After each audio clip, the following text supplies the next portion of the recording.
Dear students, class 11th के third lecture में आपका वेलकम है। पिछले टर्न पर आपको बताया गया था कि जब हम कोई मेज़रमेंट करते हैं तो उसके लिए कुछ हम लोग स्टैंडर्ड्स को कंसीडर कर लेते हैं, मान लेते हैं, स्टैंडर्डाइज कर लेते हैं और उस स्टैंडर्डाइज क्वांटिटीज़ को हर जगह जहाँ भी यूज करना होता है, जैसे आपको बताया गया था कि जैसे एसआई सिस्टम है, एमकेएस सिस्टम है, इन सब चीज़ों के द्वारा यूज किया जाता है। तो आज हम लोग पढ़ेंगे एसआई सिस्टम के बारे में। पिछले टर्म पर हम लोगों ने एमकेएस सिस्टम, सीजीएस सिस्टम, इन सब के बारे में पढ़ा था, एफपीएस सिस्टम। आज देखिए, मैंने बताया था, आपको याद होगा कि जो हमारा एमकेएस सिस्टम है, देखिए एसआई सिस्टम के बारे में आज मैंने लिख लिया है, इसको ध्यान से देखते हैं। तो एसआई सिस्टम, इसके बारे में आपको जानकारी होनी चाहिए। तो एसआई सिस्टम, इसको हम लोग बोलते हैं स्टैंडर्ड इंटरनेशनल सिस्टम, या कभी कभी इसको इंटरनेशनल सिस्टम ऑफ यूनिट्स भी बोला जाता है। International system of units, it is a extended form of SI unit, जिसमें बेस्ड ऑन 7, जिसमें कितनी क्वांटिटीज़ हैं, 7 क्वांटिटीज़ को कंसीडर किया गया है, जिसको हम लोग फंडामेंटल क्वांटिटीज़ कहते हैं। ये किसी पर डिपेंड नहीं करती, ये इनको डिफाइन किया गया है। पिछले टर्म पर हमने 1-2 डिफाइन आपको बताई भी थी। एंड 2 सप्लीमेंट्री यूनिट्स, इन पर ये बेस्ड हैं। तो अगर हम बात करें क्वांटिटीज़, तो 7 क्वांटिटीज़ कौन कौन सी हैं? एक है लेंथ, मास, टाइम। आपको परिचित, आप जानते भी हैं कि ये लेंथ, मास, टाइम, जिसकी यूनिट मीटर, किलोग्राम, सेकंड है, ये एमकेएस सिस्टम में प्रेजेंट थी। तो एक्सटेंडेड फॉर्म का मतलब क्या हुआ? इसको और बढ़ाया गया और इसमें कुछ यूनिट्स और कंसीडर की गई। इनकी हम लोगों ने डिफाइन भी देखा था। लेंथ का यूनिट मीटर है, सिंबल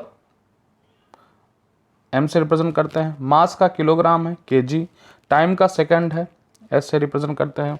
इसमें जो अगली क्वांटिटी इंट्रोड्यूस की गई एसआई सिस्टम में, वो that is electric current, which has unit ampere and represented by symbol capital A. ठीक है, इसकी भी डिफाइन को स्टैंडर्डाइज ही किया गया है, आप देख सकते हैं, आपको मिल जाएगा बुक में। नेक्स्ट 5th हम बात करते हैं थर्मोडायनेमिकल टेम्परेचर या टेम्परेचर, जिसकी यूनिट केल्विन है और इसको हम कैपिटल ए से रिप्रेजेंट किए हैं। ये सब आप परिचित हैं इनसे, लेकिन ल्यूमिनस इंटेंसिटी, कैंडिला, जिसको हम लोग सीडी से रिप्रेजेंट करते हैं, इससे आप परिचित नहीं हैं।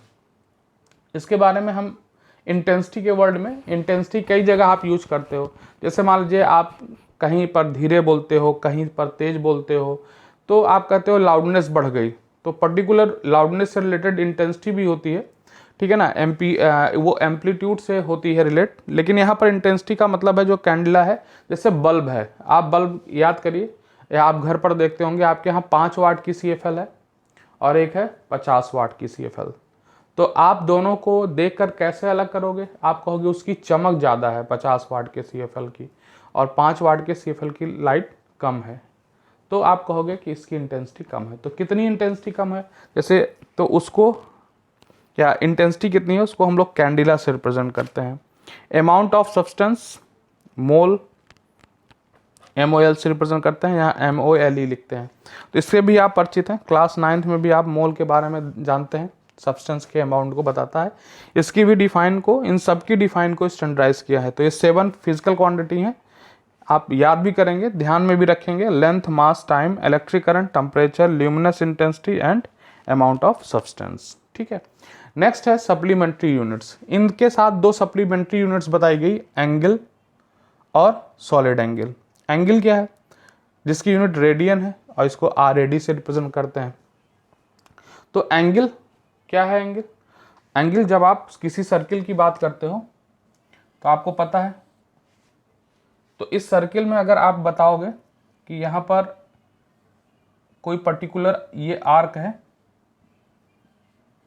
और ये यहाँ पर A, ये हमारा सेंटर O है, ये B है, तो ये जब आप यहाँ पॉइंट A से पॉइंट B तक चले, तो इस सर्किल पर आपने एक सर्किल के पाथ पर आपने जो है क्या किया, ट्रेवल किया, या कोई आपने आर्क यहाँ से यहाँ तक कंसीडर किया, तो वो आर्क सेंटर पर क्या बनाता है, कुछ एंगल बनाता है।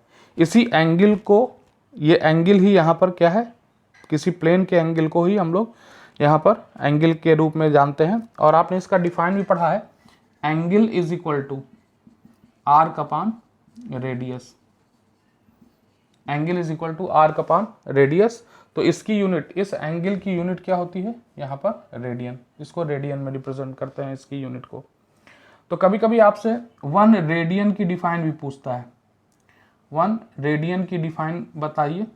तो कुछ नहीं, आप 1 रेडियन, अगर आर्क इज इक्वल टू क्या हो जाए radius, if arc is equal to क्या हो जाए रेडियस, मतलब ये जो हमारा आर्क है, जितनी आप लेंथ चले हो, मान लो इस सर्किल की रेडियस है 2 सेंटीमीटर और आप यहाँ से यहाँ तक कितनी लेंथ चल गए 2 सेंटीमीटर, पॉसिबल है ऐसा। तो अगर आर्क और रेडियस इक्वल हो जाए तो आपका जो एंगल है ये कट के 1 हो जाएगा। तो एंगल इज इक्वल टू क्या हो जाएगा 1 रेडियन। तो इसी को डिफाइन कर लीजिए। ध्यान सुनिएगा, the angle subtended bye an arc of a circle becomes equal to the 1 radian when the radius of the circle is equal to the arc, that is the define। तो इस define को आप लिख भी सकते हैं, याद भी कर सकते हैं। तो ये अगर किसी सर्किल में एक 2D प्लेन में अगर कोई चीज़ मूव कर रही है, तो अगर कोई आर्क एंगल आपको मेज़र करना है तो आप इस एंगल को मेज़र कर सकते हैं। आपको याद भी होगा कि ये आपने पढ़ा होगा 180 डिग्री, या नहीं पढ़ा होगा 180 डिग्री इज इक्वल टू होता है पाई रेडियन। तो 180 डिग्री पाई रेडियन के बराबर है। आपने पढ़ा होगा 90 degree is equal to pi by 2 radian. तो देखिए एंगल आप डिग्री में भी मेजर करते हो, तो लेकिन डिग्री वाले एंगल को स्टैंडर्डाइज नहीं किया गया है। किसको स्टैंडर्डाइज किया गया है रेडियन को। ठीक, तो जैसे आप देखते भी हो, पढ़े भी होगी कि अगर आप सर्किल के पाथ को पूरा ट्रेवल कर ले जाइए तो 360 डिग्री इज इक्वल टू यहाँ से किसके इक्वल हो जाएगा 2 पाई रेडियन। Very good. तो ये आप जो है किसी भी सर्कुलर पाथ पर, किसी भी सर्किल के सेंटर पर कितना एंगल बनता है 360 डिग्री भी आप कह सकते हैं और साथ ही साथ 2 पाई रेडियन भी कह सकते हैं। तो ये आपने रेडियन के बारे में जानकारी प्राप्त की। नेक्स्ट हम बात करते हैं सॉलिड एंगल की। तो सॉलिड एंगल की जब हम बात करते हैं तो यहाँ पर बात होगी 3D फिगर की। तो ये एंगल 3 डायमेंशनल होता है। एक बार इसको स्क्रीनशॉट ले लीजिए, आप हट जा रहे हैं, नोट करने में आपको आसानी होगी। ठीक, चलिए नेक्स्ट बात करते हैं सॉलिड एंगल की। अगर हम सॉलिड एंगल की बात करें तो सॉलिड एंगल के बारे में क्या कहेंगे, ये एक 3D फिगर है। एज्यूम करिए ये एक फुटबॉल है। चूंकि 3D फिगर है तो यहाँ पर आपको एज्यूम करना पड़ेगा वो, और इस फुटबॉल पर आपने ऐसे कोई एरिया कंसीडर किया हुआ है, और ये जो एरिया आपने कंसीडर किया हुआ है उस एरिया को आप सेंटर से मिला दीजिए। तो आप देखिए अगर आप इस एरिया को सेंटर से मिला देंगे तो ये हम तो सामने वाला पोर्शन बना रहे हैं, ये पीछे से भी ऐसे बनेगा, ये पीछे से भी ऐसे बनेगा। तो देखिए, तो आप देखेंगे कि आपको एक कोन जैसा फिगर दिखेगा, जैसे आइसक्रीम का कोन है वैसा आपको फिगर दिखेगा। या आपको कैसा फिगर दिखेगा, जैसे आप वो बर्थडे में कैप पहनते हैं ना, तो बर्थडे में जो कैप पहनते हैं तो उस तरह ये आप इसको देखेंगे, ये फिगर कुछ ऐसे होगा। ये चूंकि आपको उधर वाला भी एरिया है तो ये एरिया ऐसे हो गया, पूरा कंसीडर किया है, और इसको हमने यहाँ से ऐसे ज्वाइन किया है, तो ये आगे भी ज्वाइन होगा और पीछे भी ज्वाइन होगा। तो ऐसे जो एंगल यहाँ पर बनेगा इसको डेल्टा ओमेगा या ओमेगा से रिप्रेजेंट करते हैं। दैट इज इक्वल टू ये हमारा डेल्टा ए और यहाँ से इसकी रेडियस आर, तो ये ओमेगा या delta omega is equal to होगा delta A upon R square. तो ये डेल्टा ए क्या है, आपने पूरा एरिया नहीं कंसीडर किया हुआ है, तो ये डेल्टा ए जो स्मॉल एरिया कंसीडर किया है दैट इज डेल्टा ए, और ये जो यहाँ से इसके सरफेस से जो आप सेंटर को इसको मिलाए हो फुटबॉल का, उसके सेंटर को जो मिलाए हो पॉइंट ओ को, तो वो एरिया हमारा डेल्टा ए है, और ये रेडियस हमारी कितनी है आर। तो delta omega is equal to delta A upon R square, that is the जो सॉलिड एंगल है यहाँ पर बना है। तो देखिए अगर यहाँ से आप देखिए भी तो delta omega is equal to delta A upon R square, तो ये जो है यहाँ पर इसको बोलते हैं सॉलिड एंगल।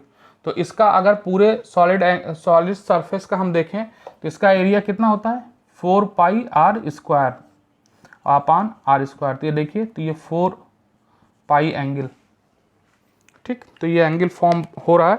अब नेक्स्ट देखिए, इसकी डिफाइन स्टेरेडियन को हम लोग कैसे डिफाइन करते हैं। तो इसका फार्मूला क्या है, जो डेल्टा ए है वो आर स्क्वायर के इक्वल हो जाए। तो यहाँ पर हम लिखेंगे if delta A is equal to R square then delta omega is equal to 1 steradian.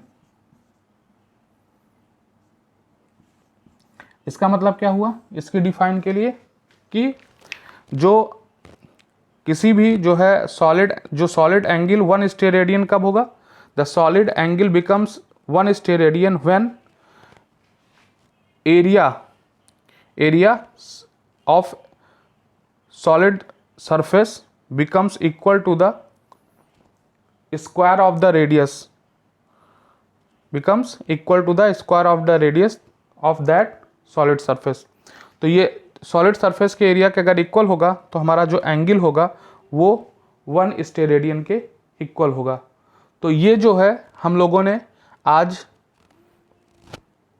Quantities के बारे में पढ़ा, जो 7 हमारी एसआई सिस्टम में क्वांटिटीज हैं और 2 सप्लीमेंट्री क्वांटिटीज हैं। तो आज हम इनके बारे में पढ़ लिए हैं, इनके बारे में ध्यान से आप भी पढ़ लीजिए। कल हम आपको कुछ बेसिक बातें और बताएंगे कि जो हमारी जो यूनिट्स हैं वो केवल और केवल बिग यूनिट या हमारी MKS सिस्टम ही नहीं है, इनके अलावा जैसे मीटर से भी छोटी क्वांटिटी आपको मेज़र करना है या बहुत बड़ी डिस्टेंस में क्वांटिटी मेज़र करना है। तो ऐसी कौन कौन सी क्वांटिटीज़ हैं इनको आप पढ़ेंगे, उनकी आप जानकारी प्राप्त करेंगे। उसी तरह लेंथ में, मास में, टाइम में कई ऐसी क्वांटिटीज़ हैं जिनके बारे में आप परिचित नहीं हैं। जैसे यहाँ पर केवल मीटर के बारे में बताया गया, लेकिन आपको पता है मीटर के साथ किलोमीटर भी होता है। आपको पता है लाइट ईयर भी एक यूनिट होती है। लाइट ईयर वो जो है बहुत लार्ज डिस्टेंस मेज़र करने के काम आती है। तो इन सब चीज़ों को हम लोग नेक्स्ट क्लास में पढ़ेंगे। Thank you.